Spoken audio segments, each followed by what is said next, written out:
반갑습니다. 오늘 저는 본문 말씀을 통해서 도상의 존재, 이와 같은 제목으로 말씀을 전하겠습니다. 신앙인에 대한 묘사들이 다양합니다. 그릇이라고 비유할 때도 있고 또 양으로 비유할 때도 많고, 제가 가장 선호하는 표현 중에 하나가 바로 이 도상의 존재라고 하는 것입니다. 도상, on the way죠. 길 위에 있는 혹은 또 길을 걸어가는 존재, 이 도상의 존재, 이것이 이 땅에서 신앙인의 그 여정을 가장 잘 표현하고 있다고 생각합니다. 제가 존경하는 목사님 중에 한 분인 그 잭 헤이포드 목사님이라고 계세요. 지금 이제 소천하셨는데, 미국의 이제 그 LA 쪽에 그 반 누이스라고 하는 곳에 다임하는 교회가 있습니다. 그 교회 이름이 The Church on the Way라고 하는, 도상에 있는 교회 혹은 도상의 교회, 이렇게 되죠. 제가 저 교회 이름을 들었을 때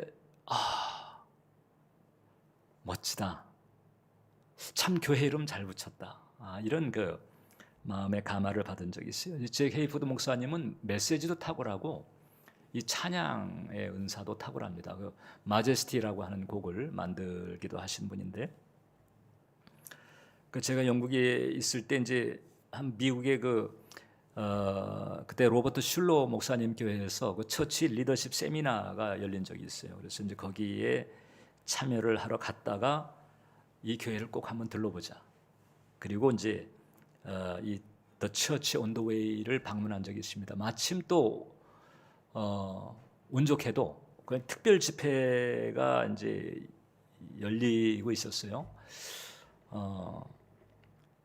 그 이제 강사도 유명했던 사람이었죠. 어떻든 그날 또 가서 특별한 은혜를 받은 기억이 있는데, 도상에 있는 교회 혹은 도상의 존재, 이 이제 비슷한 그 개념을 가지고 있습니다. 이 도상의 존재라고 하는 것은 완벽한 존재가 아닙니다.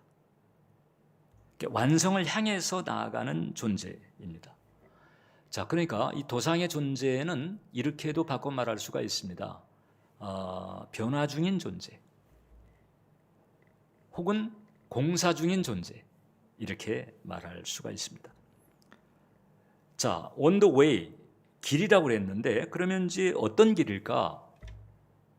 영생의 길이라 이렇게 말할 수 있어요. 오늘 이제 우리가 읽은 그 시편 119편 본문 가운데 보게 되면 도 혹은 길이라고 하는 표현들이 여러 번 나옵니다. 그 짧은 구절 안에서도 율례들의 도 혹은 또 계명들의 길 혹은 맨 마지막 절에는 주의 길 해서 이 길에 대한 표현들이 많습니다. 구약 성경에서는 이렇게 표현했는데, 우리가 이제 신약적으로 표현하자면은 가장 함축적인 단어가 바로 영생의 길입니다. 그러니까 참된 신자는 어떤 사람들이냐? 영생의 길을 가고 있는 사람이다. 그럼 영생이란 뭘까? 이 부분을 또 짚어볼 필요가 있죠.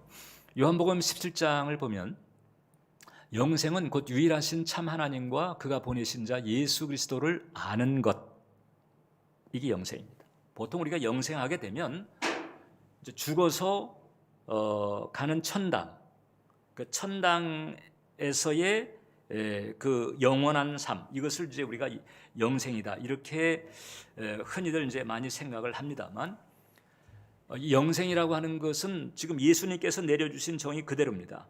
하나님 아버지와 예수 그리스도를 아는 것. 그런데 여기서 아는 것이라고 하는 것은 그냥 지식적인 알미 아니고 체험적인 알미입니다. 헬라어로는 이제 기노스코라고 하는데, 이 지식적인 암과 그다음에 체험적인 알미 어떻게 다를까? 뭐 예를 들어서 이제 이 교회마다 청년부가 있잖아요. 청년부에 형제 자매들이 있어요. 이제 교회에 와서 청년부 활동을 하면서 형제 자매 간에 교제할 수 있고 또 인사할 수 있고 그러죠.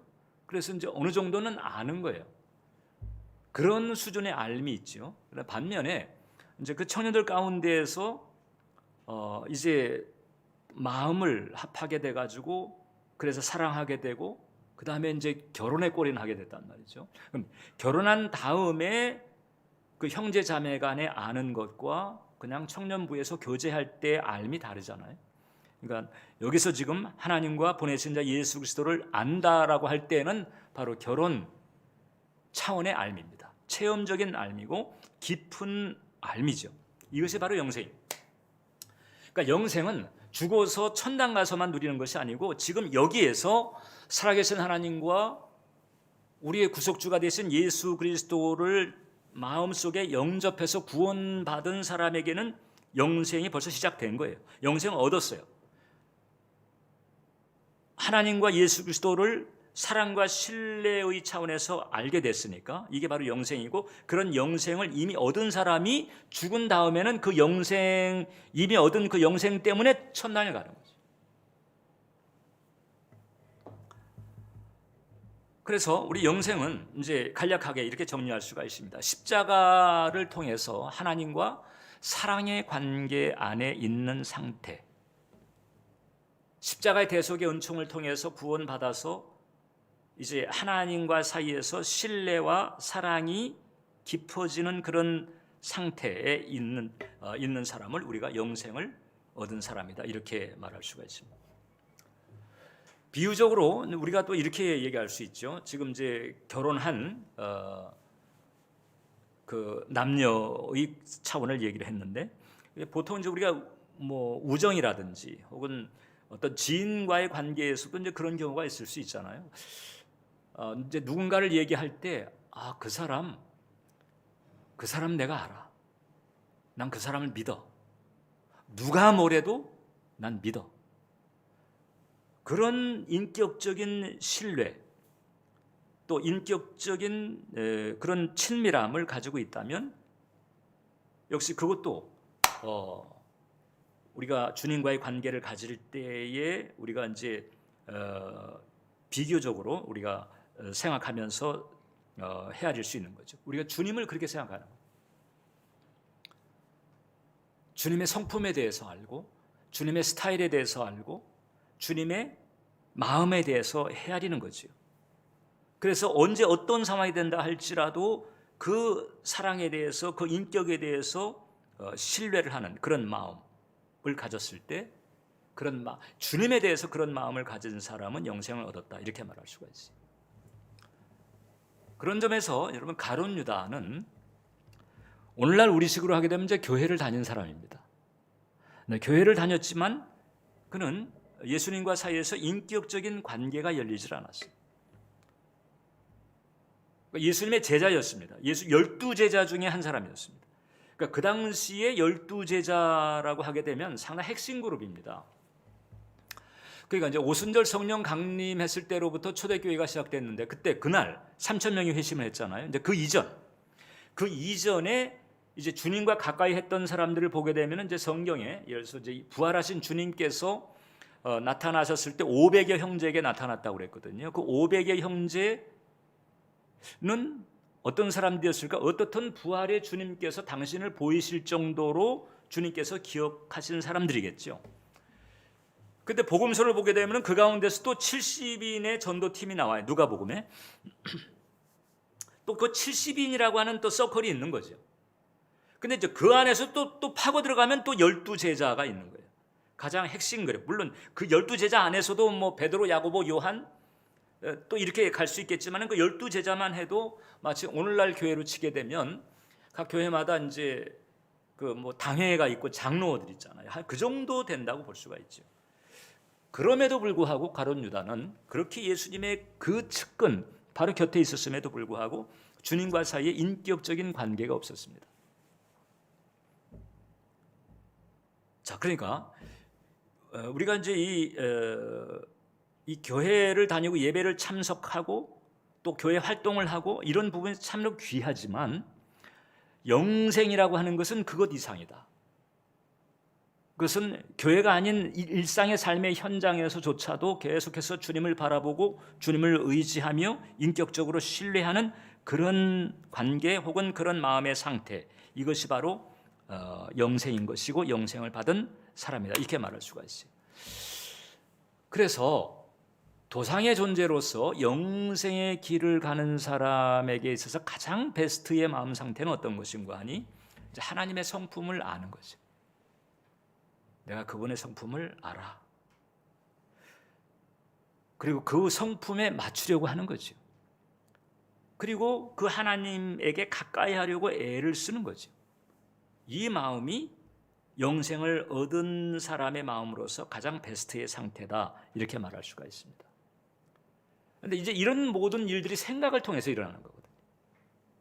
하나님의 성품을 아는 것도, 그 성품에 맞추려고 하는 것도, 그리고 하나님께 가까이 하려고 하는 것도 다 생각을 통해서 일어나요. 가룟 유다는 몸은 가까이 있었는데 생각이 멀어진 사람이었어요. 생각을 주님께 두지 않았죠. 자기에게 둔 거예요. 그러나 생각을 주님께 두고 주님의 성품을 알려고 하고 주님께 가까이 가려고 하는 이런 생각들이 계속 겹쳐질 때, 그 겹쳐진 생각들이 내면과 삶의 변화를 일으키고 그 변화가 습관이 되고, 그래서 주님과 친밀한 동행을 하면서 영으로 산다라고 하는 것이 무엇인가를 본인도 실감할 수 있는, 마치 사도행전의 그 주인공들처럼 이제 그런 동행이 일어나는 거죠. 이런 과정에서 여러분 이제 때로는 넘어지거나 실패할 때가 있을 수 있습니다. 뭐 죄나 허물을 안 하고 싶었지만 턱하니 저지를 때도 있고, 혹은 사랑하며 용서하며 살려고 했는데 그게 안 되는 경우도 툭툭 벌어질 때가 있고 그럴 수가 있습니다. 그런데 주님께서는 우리가 능히 그럴 수 있는 존재라고 하는 사실을 익히 아십니다. 그때 이제 우리가 가져야 될 자세가 바로 뭔가, 다시 주님께 돌이키는 거죠. 다시 주님을 향해서 돌이키고 주님의 성품을 맞춰가려고 애를 쓰는 거죠. 다시 동행관계를 회복하려고 방향을 세상에서 혹은 육신에서 주님께로 다시 돌이키는, 이게 이제 회개인데, 회개라고 하는 것은 단지 잘못한 것을 놓고 뉘우치면서 내가 잘못했어요 흑흑흑 이렇게 하는 것만이 아니고, 이 회개라고 하는 성경적인 원뜻은 뭔고하니 방향을 돌이키는 것입니다. 세상을 향해서 섰던 나의 방향을 다시 주님께로 돌이키는, 그러니까 주님께로 어떤 방향을 돌이키면 그거는 회개에 들어가는 거예요. 우리는 회개가 필요한 존재입니다. 인간, 이 땅에서 사는 인간은 구원받았다 할지라도 늘 회개가 필요한 존재입니다. 그러니까 회개가 필요한 나를 놓고 은연중 이제 그런 마음을 가질 때가 있죠. 우리 경험한 거잖아요. 야, 너는 어떻게 맨날 회개하고 자빠졌냐, 이제 이런, 늘 실수하고 넘어지고, 그러니까 이렇게 이제 자기 자신에 대해서 이렇게 정죄하는 마음을 가질 수가 있어요. 또 그런 고비를 우리는 신앙의 여정에서 넘어갑니다.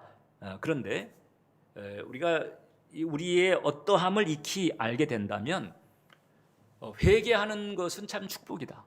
그러니까 회개했을 때 넌 맨날 왜 회개하냐, 이게 아니고 잘했다, 더 큰 화를 피해낸 거야, 이렇게 격려할 수 있는 마음을 가지는 것도 중요하다고 하는 거죠. 그래서 회개라고 하는 것이 우리가 정말 주님 앞에 나의 연약함을 인정하고 애통한 마음을 가진다고 한다면, 회개는 점점 더 주님과 우리 사이를 더 가깝게 만들어요. 마치 이제 주님과 나 사이에 어떤 사랑의 끈이 있는데 내가 실패하거나 실수했습니다. 끈이 끊어졌어요.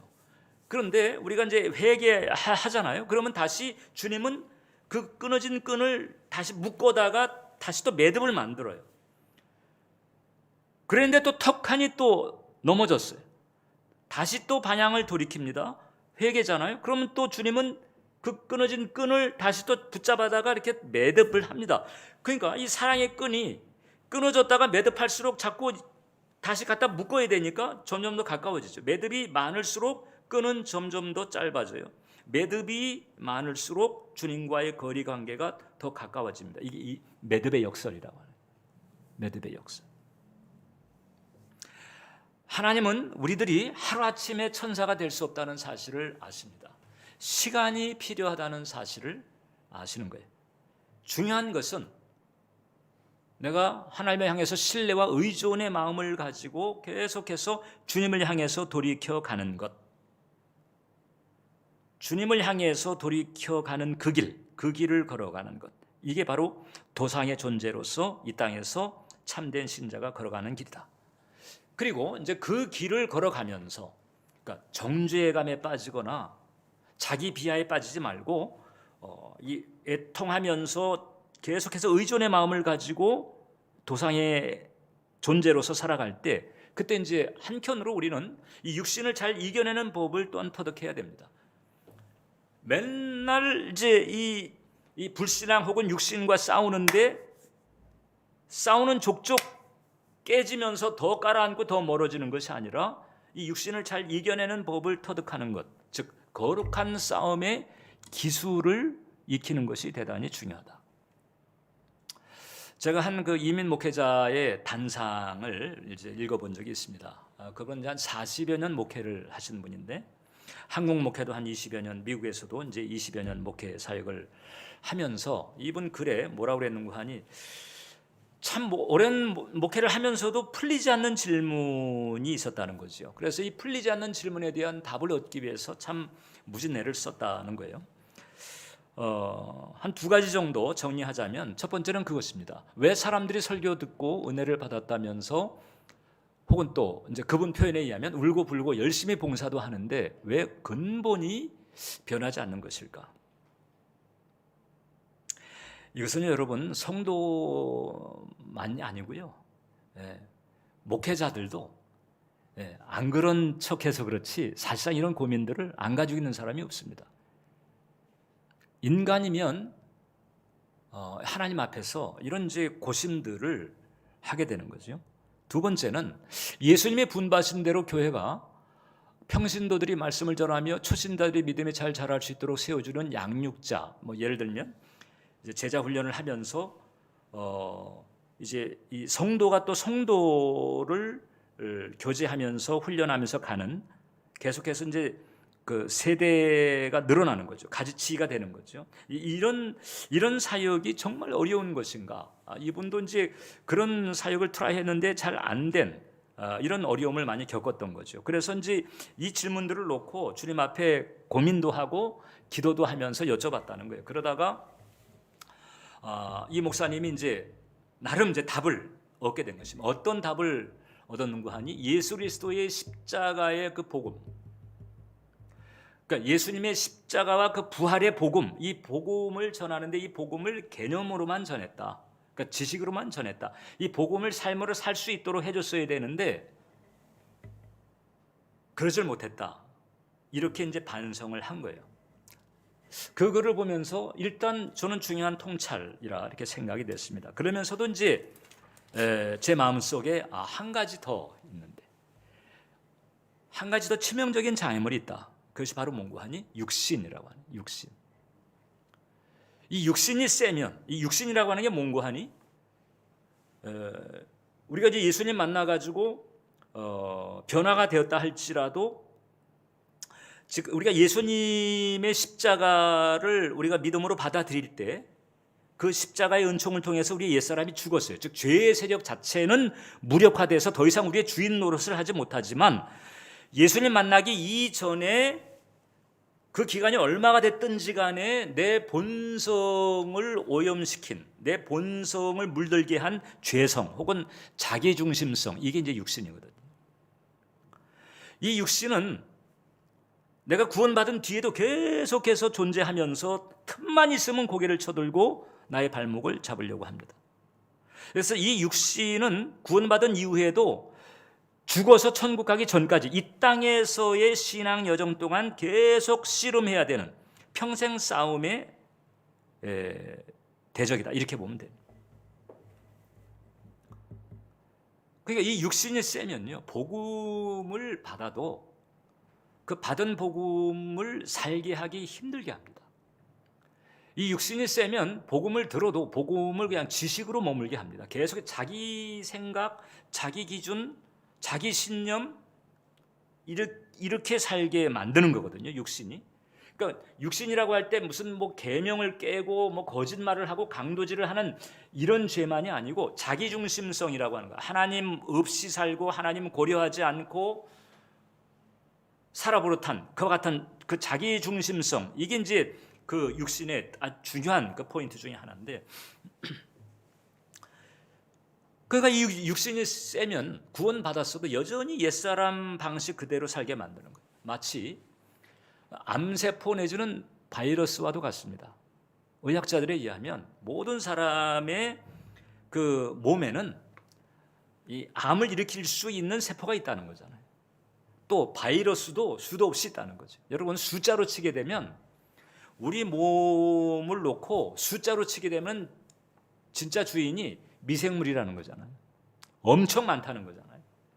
근데 얘네들이 왜 드러나지 않느냐? 우리 면역력이 세니까. 면역력이 셀 때에는 우리가 압도하는 거예요. 그래가지고 더 퍼지지 못하도록, 더 기승을 부리지 못하도록 이렇게 압도하는데, 면역력이 이제 약해져 버리면 이제 얘네들이 이제 드러나는 거죠. 나타나는 거예요.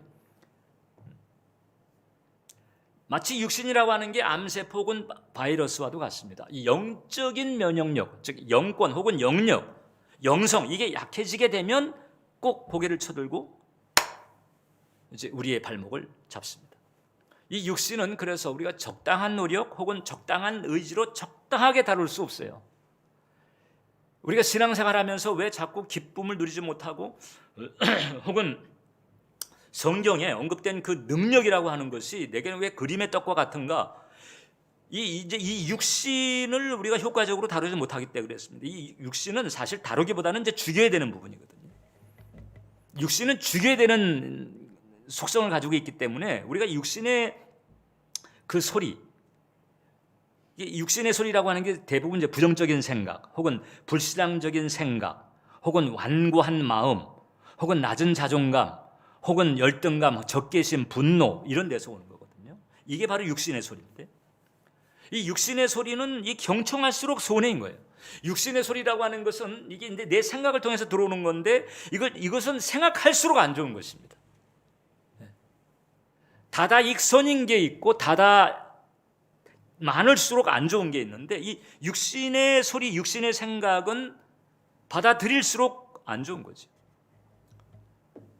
근데 이 육신은 너무 뿌리가 깊기 때문에, 왜냐하면 예수님 만나기 이전서부터 우리의 내면에 뿌리 내리면서 자리 잡고 있었던 견고한 진과도 같아서, 내가 이제 구원받아서 이 육신의 어떠함을 알고 이것을 우리가 제압하려고 해도 단칼에 사라지지가 않습니다. 그래서 이 육신을 처리할 때 너무 완벽한 처리만 고집해서는 곤란하다. 얘는 단칼에 완벽하게 한 번에 끝날 수가 없어요. 너무 완벽한 처리를 기대하다 보면 이제 두 가지 부작용이 있을 수 있는데, 하나는 뭔가 하니 이제 주님에 대해서 오해를 가질 수 있습니다. 아니, 주님은 내가 그렇게 기도하는데도 이 육신 어떻게 이거 하나 좀 처리 못 해주시나, 이제 이런 서운함 가질 수 있고, 또 하나는 뭔가 하니 이제 이 육신을 잘 다루지 못한, 육신에 계속 질질 끌려가는, 원치 않는데 그러고 싶지 않은데도 육신에 질질 끌려가는 이런 자신의 모습을 놓고 스스로 자괴감에 빠지는 그런 경우가 있을 수 있거든요. 자기를 정죄하고, 그래서 하나님 앞에 자신 없게 만들고, 이렇게 할 수 있거든요. 이 둘 다 부작용입니다. 자, 그러니까 이 육신이 이게 이제 제거돼야 되고 죽여져야 되는 이런 속성인 것은 맞지만은, 사실상 단칼에 완벽하게 처리가 되지 않는 속성이 있다. 이 특성을 알고 이제 우리가 어떻게 하면 지혜롭게 이 육신을 우리가 잘 이제 다루어 나가야 될까? 이 과정에서 이제 우리가 한 가지 알아야 될 것이, 이미 말씀드린 것처럼 이 육신이 설치는 무대가 있습니다. 그 무대가 바로 우리 생각입니다. 이 육신은 우리의 생각을 통해서 작동합니다. 우리의 생각을 통해서 자기중심적으로 살게 하려고 하고, 죄나 혹은 욕망을 추구하게 하려고 하고, 혹은 부정적으로 생각하게 하고, 우리의 생각을 통해서 활동을 합니다. 성경이 말하는 이 육신의 생각이라고 하는 것을 이제 심리학자들은 이렇게도 표현합니다. 생각의 과잉 상태, 이렇게도 표현합니다. 다름 아닌 육신의 소욕이고 육신의 생각들을 말하는 거예요. 조금 전에 말씀드린 것처럼 그 열등감 혹은 두려움, 불안, 공포, 적개심, 분노, 완고함, 오기, 짜증, 신경증적인 부정적인 그런 마음들, 이게 다 이게 생각의 과잉 상태거든요. 이것은 우리 삶을 부정적으로 기울게 만들어요. 그래서 내가 원치 않는 방향, 바라지 않는 방향으로 나를 자꾸 이제 끌고 가는 이런 파워가 있습니다. 그러니까 내 생각에 떠오르는 대로 내가 덥석덥석 붙잡으면 안 된다는 거죠. 이 생각을 잘 통제하면서 잘 관리할 수 있어야 된다. 시카고대 그 심리학 교수인 그 폴 로진이 그런 얘기를 했습니다. 트라우마에는 반대말이 없다. 이게 이제 무슨 일일까요? 트라우마에 반대말이 없다. 이제 트라우마라고 하는 것이 결국 치명적인 정서적 상처에서 온 그 부정적인 그런 마음이잖아요. 예를 들어서 끔찍한 그런 사건을 겪었다든지 끔찍한 재앙을 겪었다든지 그럴 때에 그 마음 속에 남아 있는 깊은 그런 그 부정적인 어두운 마음들, 그 트라우마인데 이거 반대말이 없다는 거예요. 트라우마의 이제 반대말을 우리가 생각한다면 어떤 게 반대말일까? 아주 어떤 극치의 기쁨 혹은 즐거움, 이런 것이 그 트라우마를 상쇄할 수 있는 반대말이 되겠죠. 그런데 사람의 마음의 영역에는 트라우마를 상쇄할 수 있는 그 반대 긍정이라든가 기쁨의 요소가 없다는 거죠. 그 정도로 사람의 생각은 부정적이다. 그래서 이 전문가들이 살펴보니까 이 즐거운 생각, 기쁨의 생각이 있긴 하지만 오래가지 않는다는 거예요. 트라우마는 오래가는데, 이런 부정적인 상처, 부정적인 정서는 오래가는데 이 기쁨, 즐거움, 긍정의 생각은 그렇게 오래가지 않는다는 거죠. 트라우마에 필적할 그런 반대되는 생각이 사람의 마음속에는 오래 자리 잡지 못한다. 왜 그런 줄 아십니까? 왜 그런 거 하니? 그러니까 아담의 타락과 그 다음에 이 죄와 저주로 말미암은 그런 그 부정적인 기운이 이 사람의 마음을 목장구름처럼 덮고 있기 때문에 그런 거예요. 그래서 이제 이런 그 마음의 상태를 잘 다루지 않으면 우리가 행복한 삶을 살 수가 없고 긍정적이고 능동적인 삶을 살기가 쉽지가 않습니다. 그러니까 이런 상태에 있는 마음, 이런 상태에 있는 생각을 우리가 잘 다뤄야 되는데 이제 두 가지 방식을 얘기합니다. 하나는 몽고하니 스위치 모드가 있고 또 하나가 이제 다이얼 모드가 있다. 스위치 모드라고 하는 건 몽고하니 예를 들어 이제 딸깍 하나 올리면은 불이 꺼지고 내리면은 불이 켜지고 그런 거잖아요. 그러니까 스위치를 탁 끄면은 나를 심란하게 만들고 산만하게 만드는 그런 그 육신의 소리들, 내면의 그 소음들이 턱 꺼지겠지. 그런 일이 좀 벌어졌으면 좋겠다. 이런 마음을 이제 가지는 건데, 근데 사실상 스위치 모드라고 하는 것은 없다. 금방 사라졌다 없어졌다 이렇게 안 된다는 거죠. 그러면 어떤 모드가 현실적으로 우리에게 필요할까? 다이얼 모드라고 하는 거죠. 다이얼 모드는 몽고하니 볼륨을 죽이는 거예요. 죽이는 거예요. 이게 사라질 수 있는 게 아니에요. 사라졌으면 좋겠는데 안타깝게도 우리 이 사람이라고 하는 존재 자체가 그렇게 안 돼 있습니다. 적어도 이 땅에서는. 그러니까 이게 사라지지 않기 때문에 안에서 끊임없이 올라오는 그 부정적인 내면의 소리 혹은 육신의 소리들을 이제 계속해서 줄여나가는 것이 필요하다. 다이얼 모드, 그러니까 스위치 모드만 집착하게 되면 그게 완벽주의적인 생각이거든요. 그게 안 되는 걸 자꾸 집착하다 보게 되면은 자꾸 자기 자신에 대해서 실망하게 되고 주님에 대해서도 원망을 가지게 된다는 거잖아요. 그게 아니고 다이얼 모드다. 뭐가 계속 소리를 크게 하면 줄이는 거죠. 줄여나가는. 사도 바울식으로 표현하게 되면 날마다 죽노라 하는 거예요. 날마다 죽노라. 내 안에서 그런 그 육신의 생각들, 육신의 소리들, 그 부정적인 내면의 소리, 이런 소리들이 아우성 칠 때 그때 어떻게 해야 되나? 이제 그 생각을 스톱하고 이제 새로운 마음을 가지고 새로운 생각으로 대체하면서 대체한 새로운 생각을 계속 반복하도록 의지적으로 노력하는 것이 필요하다. 이것을 이제 사도 바울은 성령을 따라 사는 것이다 이렇게 말을 해요. 성령을 따라 사는 것이다. 믿지 않는 사람들도요, 이제 성령을 따라 사는 법을 모르잖아요. 믿지 않는 사람들은 하나님의 말씀이 없는 거잖아요. 그러니까 믿지 않는 사람들이 상식선에서 이런 소위 이제 부정적인 내면의 소리들을 상쇄하려고 애를 씁니다. 이제 거기서 이제 자기 개발을 추구하기도 하고, 그 다음에 마인드 컨트롤이라든지 이제 이런 그 방식들을 이제 추구하는 거잖아요. 근데 이런 부분들이 이제 어느 정도는 도움이 되는 게 있어요. 안 하는 것보다는 도움이 돼.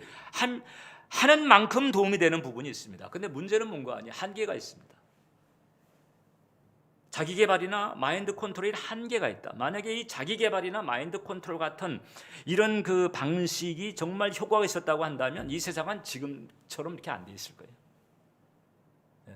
계속 달라져서 뭐 파라다이스에 가까운 그런 사회 상태가 이루어질 거예요. 그렇지 않잖아요. 애는 쓰는데 그게 안 되는 거예요. 왜 그런 줄 아십니까? 하나님이 없는 그 사람의 마음 상태는 그 육신의 파워, 이 죄와 저주에서 오는 저주의식을 극복할 수가 없습니다.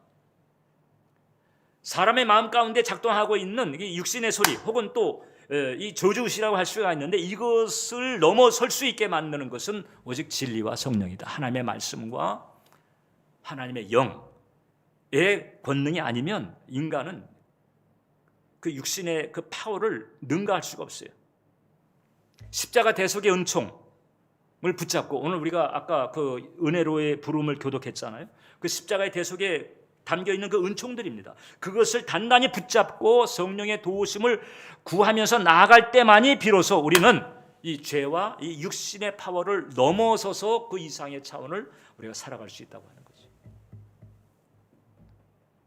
자, 그러니까 우리는 이제 이 도상의 존재로서 우리가 변화 중 혹은 공사 중에 있다라고 하는 사실을 깨닫고 이제 천국에 가는 그 전까지 우리 이 땅에서 육신과 씨름을 안 할 수가 없다. 이 부정적인 내면의 소리들, 내 생각을 파고드는 이 어두움들, 이걸 씨름하지 않을 수가 없다는 사실을 우리가 기억하면서 얘네들을 우리가 효과적으로 제압하고 다루고 이겨내는 이런 길을 가야 되는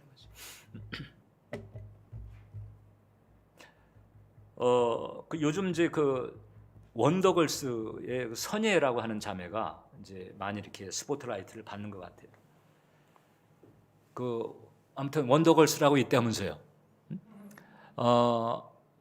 아마 이 아이돌 시대를 그 원더걸스 내지는 뭐 소녀시대 그 이전과 이후로 이렇게 이제 가른다는 건데, 그 원더걸스의 이제 그 리더였던 이 선예 자매가 지금 요즘 이제 뭐 엄마는 아이돌인가 하는 이제 프로그램에 이제 모처럼 다시 나와서 뭐 합을 맞췄다 뭐 이런 이제 보도들이 많이 나옵니다.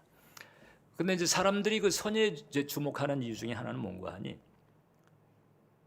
한창 때 그 원더걸스가 한창 때에 갑자기 은퇴를 하는 거예요. 그리고 결혼을 했는데 그 결혼한 상대가 선교사입니다. 그 선교사 사모가 된 거죠. 네. 목회자 사모가 된 거예요. 자, 그러니까 이제 계속했다면 지금 이제 그때 그 같이 활동했던 그 멤버들 가운데도 솔로로 활동하면서 여전히 이제 인기를 누리고 또 실력을 발휘하고 있는 그런 사람들도 있다는 거죠. 그러니까 그렇게 계속해서 그 연예 활동 쪽으로 했다면은 그 인기 혹은 돈 이거 괜찮았을 텐데 그건 너무 아깝지 않나, 이제 사람들이 그렇게 이제 보는 거잖아요. 그런데 그 선예자매 본인은 그게 아깝지 않은 거예요. 지금 삶이 행복하다는 거지. 그 자매가 이제 그 기독교 방송에서 간증을 한 적이 있었는데, 어렸을 때 이제 4살 때 이제 엄마가 돌아가시고 그다음에 그 아버지는 이제 어떻든 가까이 뭐 하지 못하는 상태가 오히려 상처받는 그런 상황이 됐고 그 할머니 그 할아버지에서 이제 양육이 됐는데 그 할머니 할아버지가 이제 이 선여자매를 양육할 때에 교회를 다니게 한 거죠. 교회 더 엇나가지 않게 하려고 교회를 다니고. 그래서 그냥 교회를 이제 다녔다는 거죠. 그러나 그 마음 속에 이제 이 부모의 살핌을 받지 못했으니까 이 부모의 그 애정과 애착이라고 하는 그 부분에 결핍이 있는 거예요. 그 결핍이 공허감을 가지게 했고 그 공허감을 메꾸기 위해서 성공해야 되겠다 생각을 해가지고 열심히 노력해가지고 정말 성공한 거죠. 목표를 이룬 거예요. 인기, 돈. 아시아에서 뭐 최초로 빌보드 차트 뭐 아무튼 76인가 그렇게 된 아무튼 그렇게 올라갈 정도로. 근데 이제 정상을 달리고 있는데 인기 최고조의 그 정상을 달리고 있는데도 공허함이 채워지지 않더라는 거예요. 그 공허함이 목표를 달성하면 뭔가 만족스러워야 되는데 그게 아니고 공허함이 계속되더라는 거죠. 그러다가 이제 아버지와 할아버지 장례식을 치르게 된 거예요. 죽음이라고 하는 사실을 딱 맞닥뜨리게 됐다는 거죠. 그래서 그 죽음이라고 하는 것, 뭐 잘 살든 못 살든 인기가 있든 없든 돈이 많든 적든 어떻든 사람들은 다 죽는다. 이 죽음이라고 하는 사실이 아무튼 실존적으로 그렇게 딱 다가왔다는. 그래가지고 그때 질문했다는 거죠. 사람은 도대체 어디서 와서 왜 살며 무엇 때문에 사는가? 이 질문을 가지게 됐고 그러다가 그 질문에 대한 답을 이제 미국에서 활동할 때 그 맨하탄에 그 이제 교회를 다니게 됐는데 그때 예수님의 십자가에 대한 그 메시지가 그렇게 마음속에 다가오면서 실감이 되더라는 거예요. 그 전에는 복음이 개념이었는데 그 미국 그때 그 교회에서는 이제 복음이 생명으로 다가온 거예요. 영적인 체험으로 다가온 거예요. 그래가지고 온 우주의 주가 되신 그분이 낮아진 그와 같은 그 은혜로 십자가를 통해서 다가오셨다는 그 사실을 깨닫고 다시 성경을 읽으면서 그러니까 제대로 중생한 거죠. 그때 참된 중생을 그때 한 거예요. 그리고는 예수님을 전해야 되겠다. 예수님의 사랑을 나눠야 되겠다. 그리고 이제 단기 선교도 가게 되고 그리고 이제 선교사인 그 형제와 이제 결혼을 하게 돼 가지고 그는 이제 연예계 활동 딱 중단하고 그 다음에 이미 공허감이 이제 해결됩니다. 주님 만나면서 이게 진짜 길이다. 이 은혜를 나눠야 되겠다. 그러면서 이제 선교사인 남편과 함께 이제 가정을 꾸려나가면서 살고 있는 거죠. 그러니까 이제 세상 사람들은요, 아깝다. 이제 그 모처럼 와가지고 이제 활동한 그 모습을 보고 녹슬지 않은 그런 그 그런 실력을 보면서 아니 저 실력 가지고 그냥 계속했더라면 계속 인기를 누리고 그 돈 그 거머졌을 텐데 이런 생각을 하면서 사람들은 아쉬워하지만 그래서 이제 그 선의의 여건을 뺏으라는 거잖아요. 다시 돌아가지 못하게. 근데 본인은 행복한 거죠. 가치관이 달라진 거예요. 세계관도 달라진 거죠. 인생관이 달라진 거죠. 그래서 그 해결받지 못했던 그 공허감과 그 사실 공허감이라고 공허감이라고 하는 단어로 표현했지만 거기에 기생되고 파생되는 여러 가지 그 부정적인 정서가 오죽했겠어요. 그런데 예수님 만나가지고 그 부분이 해결이 되면서 이 세상이라고 하는 그 차원을 넘어선 거죠. 그러니까 이게 어떤 결핍 혹은 공허감만의 문제만 해결받은 게 아닙니다.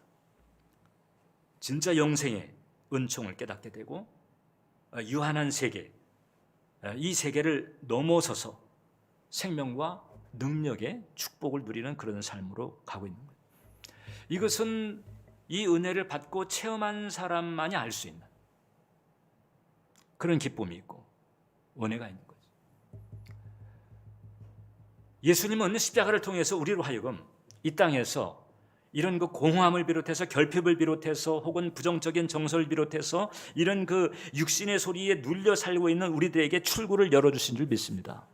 그러니까 우리가 이 예수님의 그 십자가를 붙들고 하나님의 그 말씀으로 나의 생각을 이제 바꿔야 되는 거죠. 기존에 있었던 나의 그 내면의 소리의 레파토리들을 제껴놓고 그다음에 하나님의 그 진리의 말씀, 축복의 말씀을 내가 붙드는 거죠. 그 진리의 말씀, 생명의 말씀을 붙들고 내가 그 생각 초점을 거기에다 두고 계속해서 그 말씀에 대한 생각으로 나의 생각의 내용을 계속 교체하고 반복하면서 바꿔나가는 이 삶을 살게 되면 그러면 차원 다른 삶을 살게 되는 것입니다. 정말 만족스럽고 행복한 삶, 그리고 주도적으로 혹은 탁월하게 자신의 길을 이끌어 나가고 열어나갈 수 있는 그런 삶을 살게 되는 길이 열려지게 되는 줄 믿으시길 바랍니다. 우리 사랑하는 우리 성도 여러분, 형제자매 여러분, 여러분들의 그 마음 속에 여러분들을 하여금 계속해서 행복하지 못하게 만들고 혹은 깔아앉게 만들고 힘들게 만드는 그 육신의 소리, 그 육신의 생각들, 이 부분들을 얼마든지 우리가 그것을 다루고 정리하고 우리가 이겨낼 수 있는 줄 믿습니다. 예수님은 진리와 생명을 통해서 여러분들로 하여금 그 축복의 자리에 부르시고 있어요. 그래서 우리가 그 예수님의 은총을 바라보면서 약속의 말씀을 붙들고 나아갈 때 하나님께서 여러분들의 삶을 통해서 하나님의 영광과 축복의 역사가 넘치게 할 줄 믿습니다. 기도하겠습니다. 살아계신 하나님, 우리는 도상의 존재입니다. 우리는 연약합니다. 연약하기에 우리 성령님을 의지합니다. 우리는 또 모르는 것이 많습니다. 알고 있다고 하지만 그런 알고 있는 그것 때문에 힘들 때도 많습니다. 그래서 우리는 하나님의 말씀을 붙듭니다. 이제 하나님의 그 말씀, 진리와 생명으로 우리의 생각이 바뀌어지게 도와주시고 이제 성령님, 연약한 우리를 붙들어 주셔서 정말 기쁨 가운데서 승리롭게 이 신앙 여정을 해게 나갈 수 있도록 도와주옵소서. 도상의 존재로서 늘 변화돼가며 또 공사 중인 그와 같은 존재임을 우리가 익히 깨달아 알고 늘 애통한 마음으로 주님을 향하며 주님의 도우심을 구할 수 있도록 우리 예배자 한 영혼 한 영혼 온전히 붙들어 주옵소서. 예수님의 이름으로 기도합니다. 잠시 고개 숙여